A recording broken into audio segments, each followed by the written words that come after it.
البيت معجب اشتياق فالسبط سار للعراق وينادي وحسينا وحسينا وينادي وحسينا وحسينا. أعوذ بالله من الشيطان اللعين الرجيم. بسم الله الرحمن الرحيم. السلام علیکم ورحمۃ اللہ وبرکاتہ. عزیزان محترم، خطبہ زہرانا انوسندان ما جناب فاطمۃ الزہرا سلام اللہ علیہا فرماویوں و امامتنا امانا للفرقہ کہ اے لوگو અમારી ઇમામત એ બચાવે છે ફાટા પડવાથી. યાની કે જનાબ સૈયદા સલામુલ્લાહ અલૈહા મુસલમાનોને મુખાતિબ તેને કહ્યું, અગર જો આ ઇમામતનો ઓહદો જે ખુદાવંદ કરીમ તરફથી ચૂંટવામાં આવેલું છે અને પૈગંબર ઇસ્લામ સલ્લલ્લાહુ અલૈહિ વસલ્લમ એક માસૂમ અને ઇમામોના નામ બયાન કરી ચૂક્યા, અગર જો એ માસૂમોને આ હુકુમત સોંપવામાં આવે, અગર જો ઇમામો હુકુમત કરે તો આ ઇમામોની હુકુમત એ ફાટા પડવાથી બચાવી લે છે. અઝીઝાને મહતરમ, જે માસૂમ ઇમામ હોય છે, જે પેશવા હોય છે, એ લોકોને હુકુમત સોંપવામાં આવે અને એ લોકોના હુકમ પ્રમાણે અમલ કરવામાં આવે. કુરાન શરીફના અંદરમાં એક આયત છે, વલૌ અન્ન અહલલ કુરા આમનુ વત્તકૌ લફતહના અલૈહિમ બરકાતિમ મિનસ સમા. અગર જો ગામવાળા ઈમાન લાવ્યા અને તકવા અને પરહેઝગારીને ઇખ્તિયાર કર્યા તો અમે આસમાન ઉપરથી બરકતોને નાઝિલ કરશું. અને ઘણી એવી આયતો છે કે બરકત નાઝિલ થશે અને હરેક જાતની આફત બલા મુસીબતો દૂર થશે. અઝીઝાને મહતરમ, ઘણી વખત એ કોમની માન્યતા થઈ જાય છે કે હરેક જમાતના અંદરમાં એક આલિમ ખપે. જે પ્રમાણે આપણા ઘરના અંદરમાં જે શોભાની વસ્તુઓ છે, યાની કે હરેકના ઘરમાં આ બધી વસ્તુ આપણે રાખતા હોય છે, કારણ કે લમોદ છે અને ઓબ્જે de ડેકોરેશન છે. એ ફૂલવાળો વાઝ અગર જો ઓબ્જે de ડેકોરેશન તરીકે રાખવામાં આવે તો તે ઘરની શોભા છે અને એ ફૂલવાળું વાઝને ઓબ્જે de ડેકોરેશન તરીકે રાખવામાં આવે છે. અગર જો ન રાખવામાં આવે તો ઘણા લોકોને શરમ થતી હોય કે કોઈ બોલી ન જાય કે આના ઘરમાં આ વસ્તુ નથી. તો એ પ્રમાણે એવું ન થાય કે એક કોમના અંદરમાં એક આલિમે દીન ઓબ્જે de ડેકોરેશનની જેમ જ હોય. એક કોમના અંદરમાં, એક જમાતના અંદરમાં આલિમ જરૂરી છે. કોઈ બોલી ના જાય એટલા માટે અગર જો આલિમને રાખવામાં આવે તો એ ખતા છે, એ ભૂલ છે.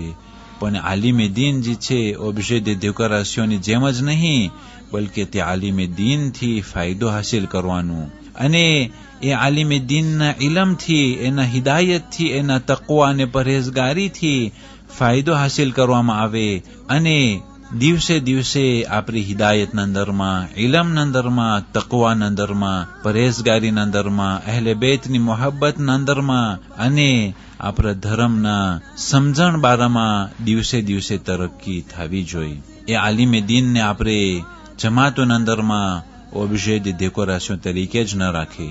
અઝીઝાને મહતરમ, માસૂમ ઇમામોનું એહતરામ આપણે જોઈ શકીએ છીએ કે બધા કહેતા હોય છે કે અમો એ માસૂમ ઇમામોનું માન રાખે છે, પણ ખાલી માસૂમ ઇમામોનું માન રાખવું એ કાફી નથી.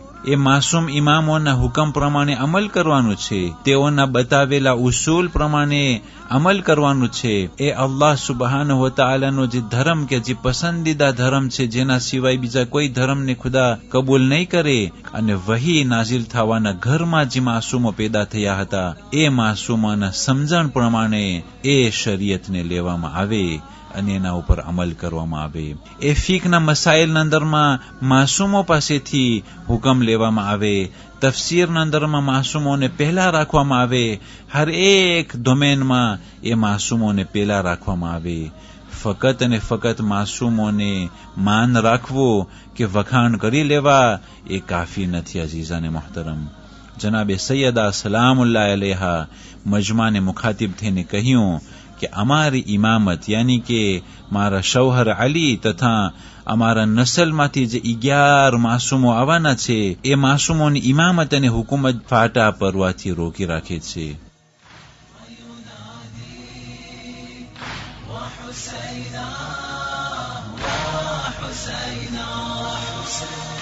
الله عظم حرمته هذا بيته وكعبته والأمان بتربته للبرية من ضجيج التلبية جينا نعقد أمنية هذا يوم التروية للمنية والحرم صاحب حزن ويلي من شال الضعن يلي قلبه ما سكن من أمية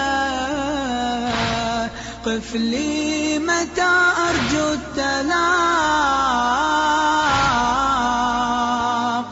هل أنت ماض للعراق قف لي متى أرجو التلاق هل أنت ماض للعراق صرت أبكي وحسيناه وحسيناه صرت أبكي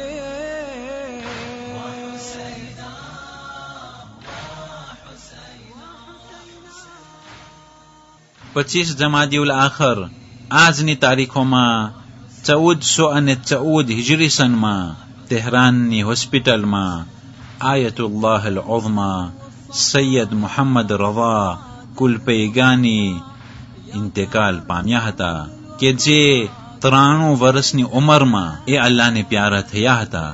અને તેહરાનથી તેની દફન ક્રિયાના અંદરમાં લાખો અને લાખો માણસો શામિલ થયા હતા.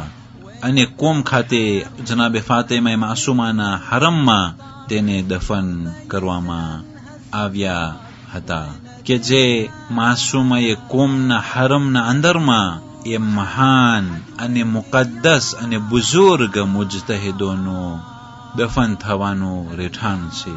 25 જમાદિઉલ આખર 1415 હિજરી સનમાં યાની કે આયતુલ્લાહ કુલપૈગાનીના ઇન્તેકાલ બાદ 1 વર્ષ બીજા મરજે તકલીદ આયતુલ્લાહ અલ ઉઝમા શેખ હરાકી રિઝવાનુલ્લાહ તાલા અલૈહ ઇન્તેકાલ પામ્યા. અને તે બુઝુર્ગવારને પણ હરમે માસૂમાના અંદરમાં દફન કરવામાં આવ્યા હતા.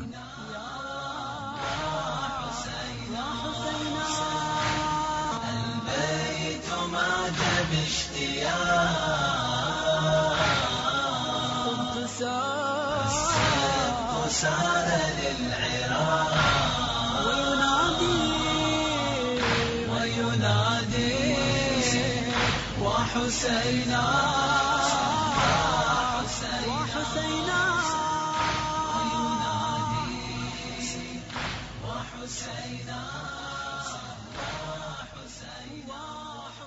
والسلام عليكم ورحمة الله وبركاته.